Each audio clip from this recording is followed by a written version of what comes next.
Muy buenas noches para todos los que con paciencia y con resistencia, pero también con continuidad se han unido a eh, esta catequesis que iniciamos ya hace más de 90 días y que precisamente dio origen el tema del confinamiento, el tema del hacinamiento, pero sobre todo la oportunidad de unirnos como familia en nuestros hogares y compartir el tema de la fe, que como lo hemos sostenido durante estos coloquios, estos conversatorios, estas catequesis, buscan iluminar este camino y también aportarnos muchos elementos de juicio frente a cómo el católico, el hombre de fe, puede asumir estos retos y estas oportunidades que yo estoy seguro Dios nos presenta para mirar cada vez más con un panorama más tranquilo, más sereno, pero más esperanzador todo lo que está sucediendo. Todos los ciclos de la vida humana siempre han sido afectados por estas situaciones y cada generación ha tenido que enfrentar sus propios retos. Y por eso quizás no he dado un tema específico a cada catequesis porque hemos ido enlazando temas y como yo he querido de alguna manera iluminar cada tema, es construyendo este plan cristiano que a través de estos diferentes temas nos llevan a leer con signos de esperanza todas las situaciones y los acontecimientos que han dado lugar por cuestión de esta pandemia. Siempre trato de hacer resúmenes pequeños, síntesis para ir enfocando los temas. Comenzamos hace más de 90 días con el tema del amor y yo iba como construyendo una ecuación en la que unidos varios temas vamos construyendo y vamos replanteando muchas situaciones que estamos viviendo y cómo las vamos interpretando como un camino de esperanza.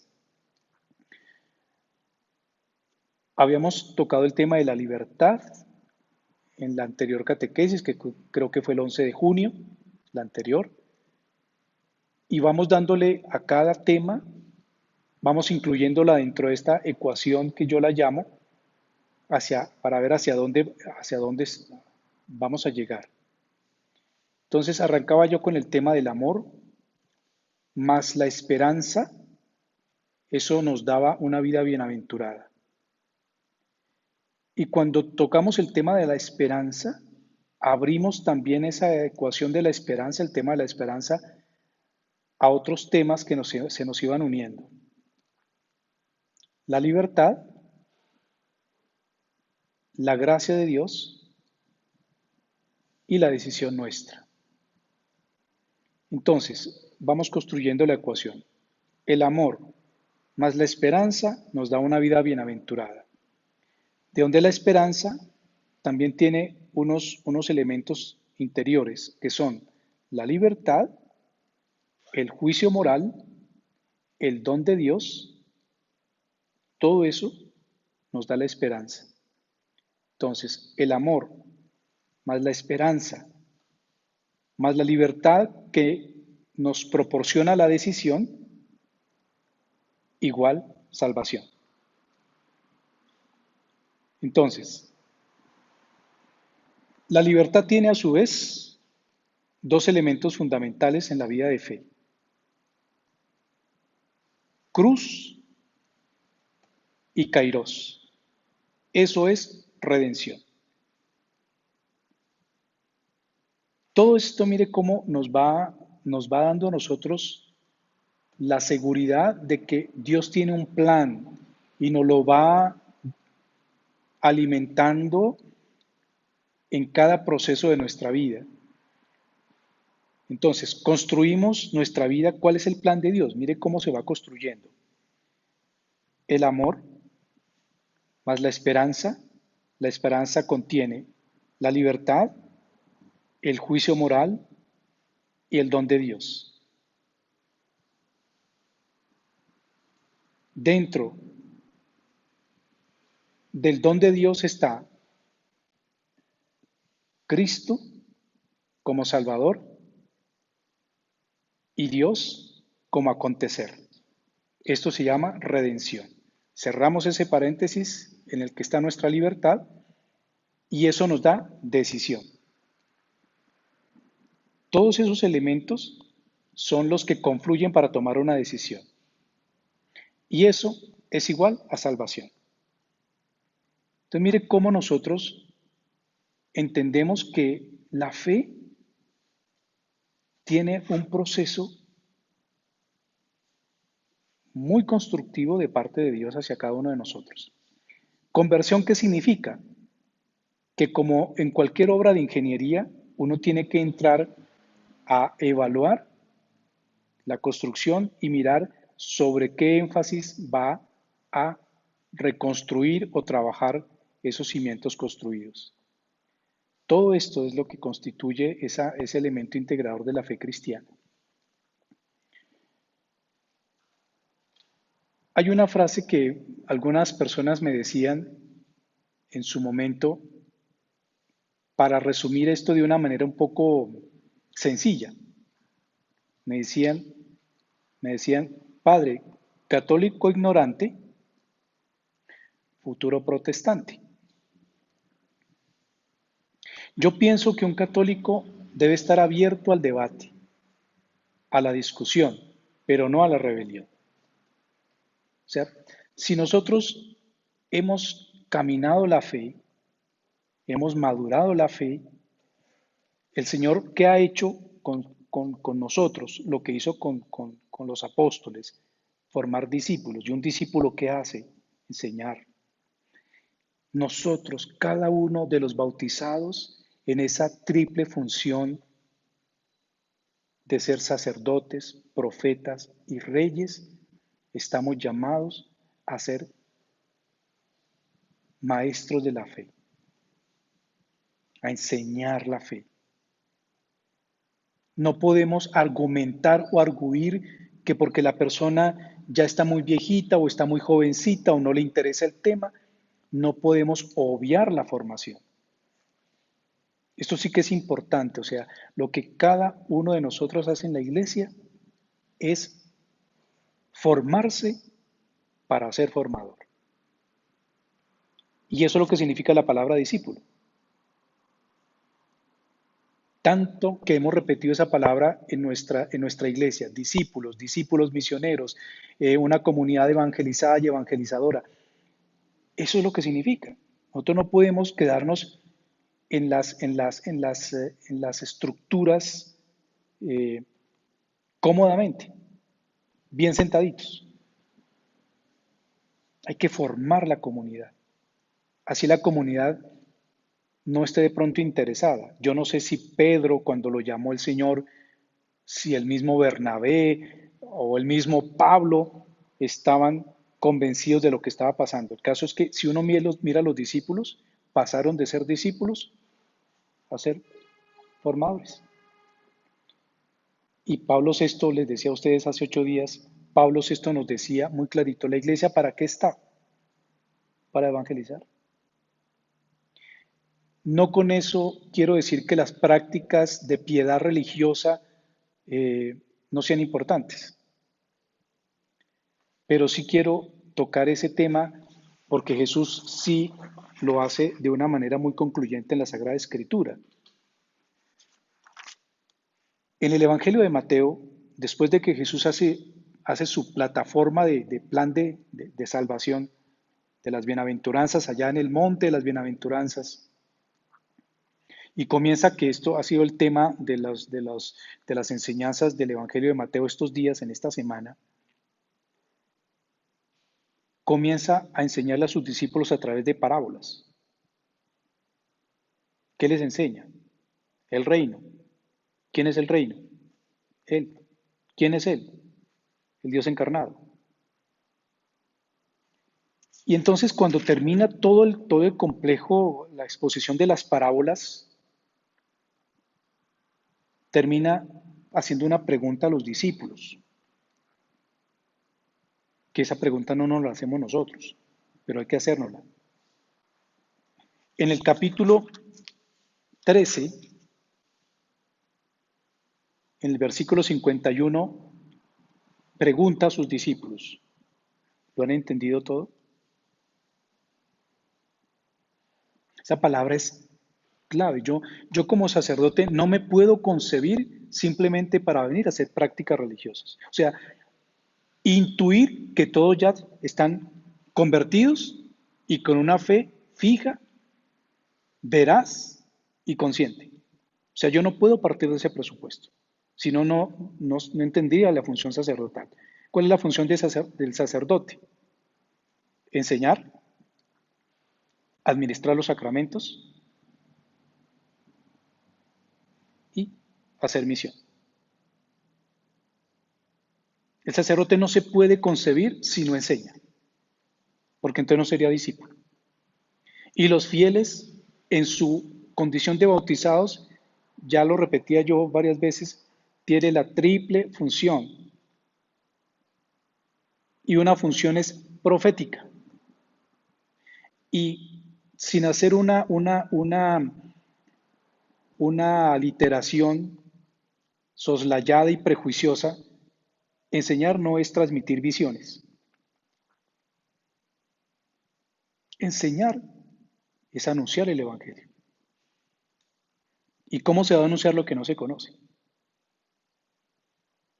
Entonces, cuando yo les decía esa frase de católico ignorante, futuro protestante, yo la entiendo más bien como que un católico debe estar abierto al conocimiento de la escritura, que uno no debe suponer que la persona o es ignorante o es inconsciente, porque entonces cuando una de las dos suceden o las dos, eso se llama conversión. Entonces, la escritura, dirá la carta del apóstol Pablo a Timoteo, que la voy a leer en este momento, no son lugar para contiendas, sino de diálogo. ¿Y qué significa la palabra diálogo? Día, dos, logos, palabra. En síntesis, la escritura tiene métodos para aprender: inductivo, conductivo, deductivo. Eso se llama conocimiento de la palabra. ¿Y qué es conocimiento de la palabra? Conocimiento de Dios. ¿Quién es el Logos? Jesucristo. Entonces decía yo que después de que Jesús explica las parábolas, Él les pregunta a los discípulos. Eso debería uno preguntarlo o en las catequesis o en las homilías a la comunidad. ¿Lo han entendido todo? Los discípulos, dice el texto evangélico de Mateo, le respondieron que sí. Y Él les dijo, pues bien, un letrado que se ha hecho discípulo del reino de los cielos se parece a.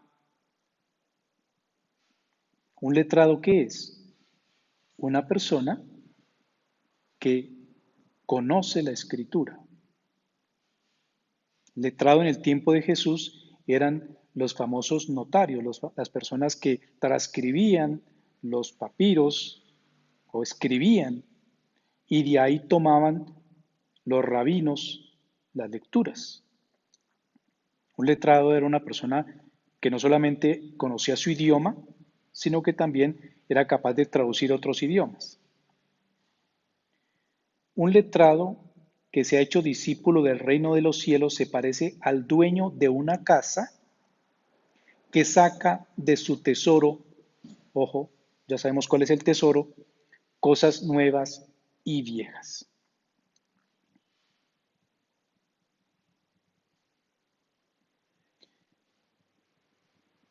Yo sigo pensando que a muchos nos gusta que nos cuenten historias, porque así se aprende mejor. Jesús usaba parábolas. El Padre Dios con frecuencia acudía a los signos a través de los profetas.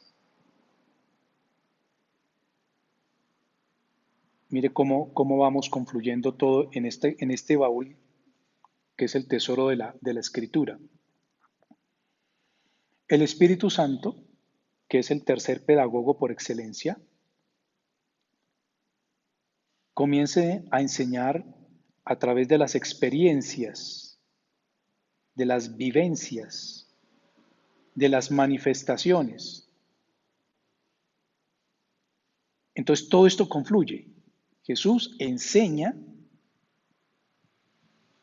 Dios se revela en signos, en señales, y el Espíritu Santo ilumina a una comunidad, a unos santos, para que a través de eso manifiesten la revelación de Dios. Todos hacen como una hermosa fusión cooperativa. Ya cada uno nos comporta una misión. ¿Qué quiero decir con esto? Que ni nos vamos a conformar con la enseñanza de la Escritura, que excluyamos lo demás, pero tampoco nos vamos y no tenemos por qué conformarnos con las solas visiones, con las solas manifestaciones. Hay que aprender de la Escritura. El texto lo dice, un buen letrado, discípulo del reino, es como el dueño de casa que saca de su tesoro cosas nuevas y viejas. Entonces yo invito a la iglesia a ser humildes, a que seamos humildes y que también nos demos espacio no solamente para los que nos cuentan sus visiones, sus apariciones, los que viven de la piedad, a que también se permitan aprender la Escritura, porque eso es una riqueza de la iglesia. Eso es como en el banquete. Qué bueno probar de todo un poco y poder disfrutar de todos los platillos que se nos ofrecen.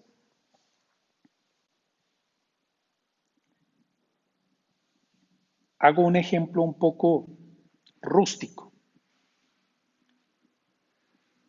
Algún día a mí me invitaron a un restaurante donde le invitaban a uno, no lo sabía, hasta después lo supe, donde lo invitaban a uno, o sea, la especialidad de ese restaurante eran las carnes. Lo digo en plural, las carnes. Yo, como ignorante, pues cuando me sirvieron el primer pedazo, bastante generoso, eh, porque le ofrecen a uno si quiere un pedazo pequeño, grande.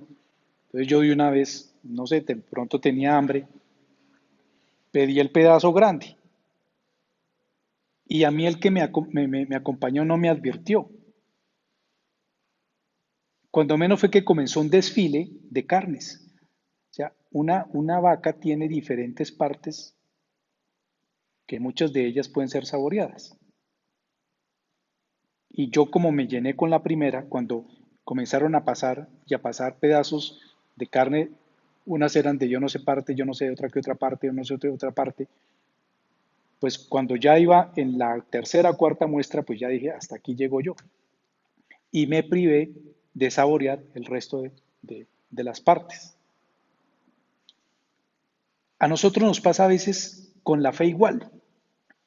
Nos conformamos con las solas visiones y ahí nos trancamos y no pasamos de ahí. No queremos saber de la escritura, no queremos aprender de la escritura, que qué jartera, que esto es muy aburridor, y solamente nos quedamos con las visiones y las apariciones y solamente si hay alguno que dijo que había visto a la Virgen, y con todo respeto, porque sí puede suceder, y ahí con eso se quedan y no pasan de ahí. No comen más de Dios, no se alimentan más de Dios. Hay otros que se vuelven tan racionales que si en la escritura no se lo prueban y se lo comprueban, pues de ahí no pasan. Entonces se cierran totalmente a la posibilidad de un milagro, de una visión. Hay otros que se quedan solamente con el devocional, que la novena al santo tal, que la bonena al santo tal, y rece 5, 10 rosarios al día. Excelente. Pero de la palabra de Dios,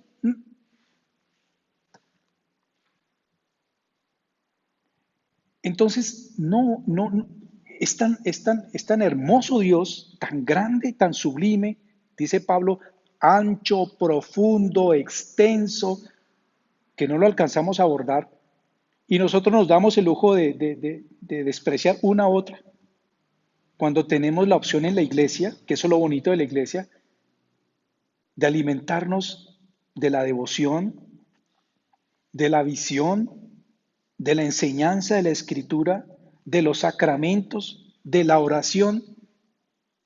Y eso es muy rico, eso es hermoso. Y entonces yo les decía a ustedes hace 8 días, el 11 de junio pasado, que el Papa Benedicto veía con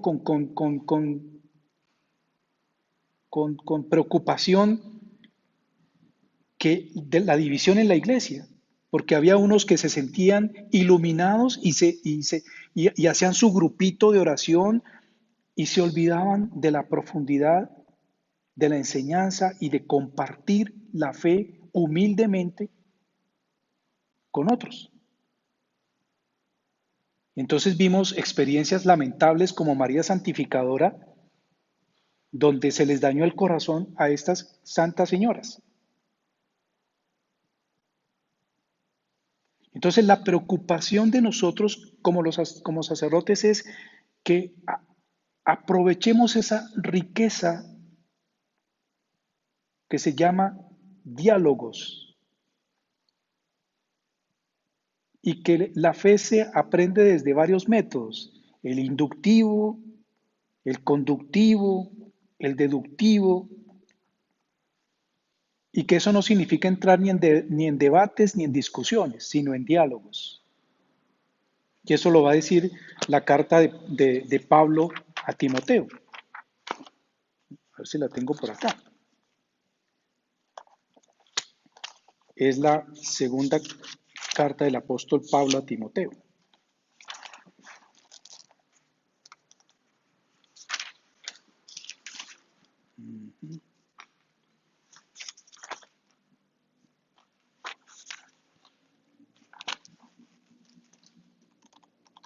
A ver, aquí está. Segunda carta, Timoteo, capítulo 22.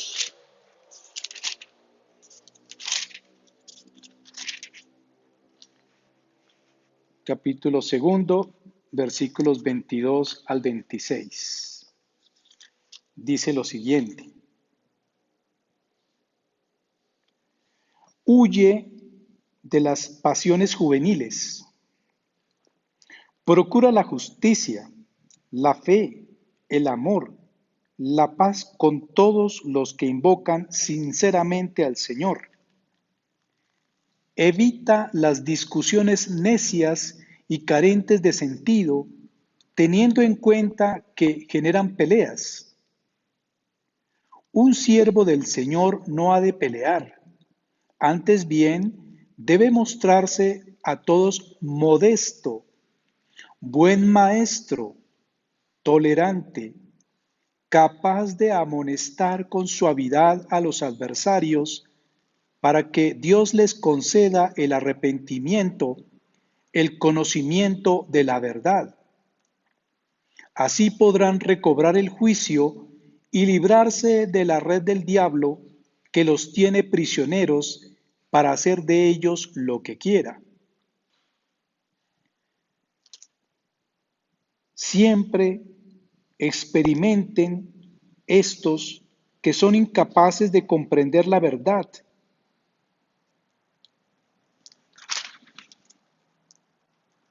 Así se enfrentarán no con ustedes, sino con la verdad. pues son gente de mentalidad corrompida, reprobados en la fe. Tú, en cambio, permanece fiel a lo que aprendiste y aceptaste con fe. ¿Sabes de quién lo aprendiste? Toda escritura,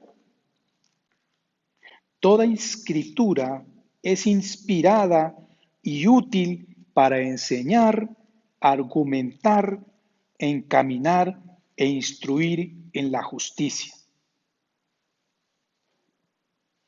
Con lo cual el hombre de Dios estará formado y capacitado para toda clase de obras buenas.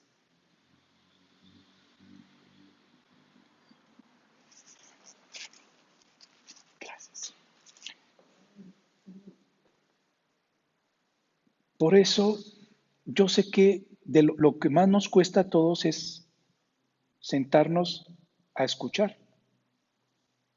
Todos quisiéramos eh, aprender como de la forma más empírica, ¿no? Que todo nos llegue por ósmosis. Pero como ven, les estoy argumentando desde la Sagrada Escritura que hay necesidad de unirnos en esto. Por una razón. Yo comencé argumentando por qué era importante construir esta ecuación de vida. Amor más esperanza igual vida bienaventurada, de donde esperanza es libertad, juicio moral, don de Dios. Esto es igual decisión. Y que la libertad tiene que pasar por dos elementos fundamentales: cruz de Cristo y manifestación de Dios. Eso se llama redención. Pasando la libertad a esa ecuación mayor, eso se llama decisión. Decisión igual salvación. Así se construye este camino. ¿Por qué? Porque ya les hacía a ustedes la presentación previa de que el diablo no está manicruzado. Aquí lo advierte Pablo en la carta a Timoteo. Y el diablo también se sabe infiltrarse en la iglesia para dilatar, para confundir y para, sobre todo, dividir. Yo los invito a que dialoguemos la fe con humildad, pero con corazón abierto a todo, tanto a las manifestaciones de Dios por el Espíritu Santo, como a las visiones, como a la enseñanza. Estar abiertos y dialogarlo desde la fe. No volvernos a ultranza, dialogarlo desde la fe. Porque hay filántropos del mal, disfrazados de ideología humanista, que están muy bien apoyados por el espíritu del mal para que la iglesia entre en caos, en división, en desigualdad. Y comiencen, a él le interesa que hayan grupitos, guetos, que se creen dueños de la verdad. Y aquí el único dueño de la verdad se llama el Espíritu Santo. Quiero entonces proponerles que en la próxima reunión comencemos a desentrañar esa ecuación en un diálogo. Hay dos corrientes que ya les anunciaba en algunas reuniones, muy estratégicamente solapadas dentro de ideologías humanistas: el nihilismo y el socialismo. Muy bien argumentadas, que llevaron incluso a la iglesia de los años 80, 90, con la famosa teología de la liberación, a ocasionar grandes y profundas divisiones dentro del clero de la iglesia. Incluso sacerdotes que toman las armas. Yo fui al seminario y un día me dijeron, ¿a usted le ha tocado vivir aquí en este cuarto? No, ¿por qué? Dijo, ¿sabe quién estuvo aquí? El padre Camilo Torres. Ahí fue cuando supe quién era él. Pero yo quiero también cómo son esas ideologías, que ustedes las conozcan, porque es que hoy los muchachos pueden estar infiltrados por esas ideologías humanistas. Estoy seguro. Pero si nosotros no tenemos razones para dialogar con ellos, repito, no vamos a hacer debate ni discusión, ni mucho menos rebelión, pero si tenemos cómo dialogar la fe con ellos, les dejamos esa ecuación abierta. Libertad es, para que haya una decisión coherente, tiene que haber un juicio moral, un don de Dios y una decisión propia. Con eso estamos seguros de que al menos lo iluminamos con la fe nuestra y que no fue simplemente algo impulsivo o sencillamente movido, como yo les decía, uno puede aprender de manera conductiva sin que uno se dé cuenta o también deductiva, que es lo fundamental. Uno aprende de manera inductiva, conductiva, deductiva. Y eso es lo que yo quiero caminar con ustedes. Es un poco complejo el tema, pero me arriesgo a demorarme lo necesario. Tenemos, no sé cuánto nos va a durar esta pandemia.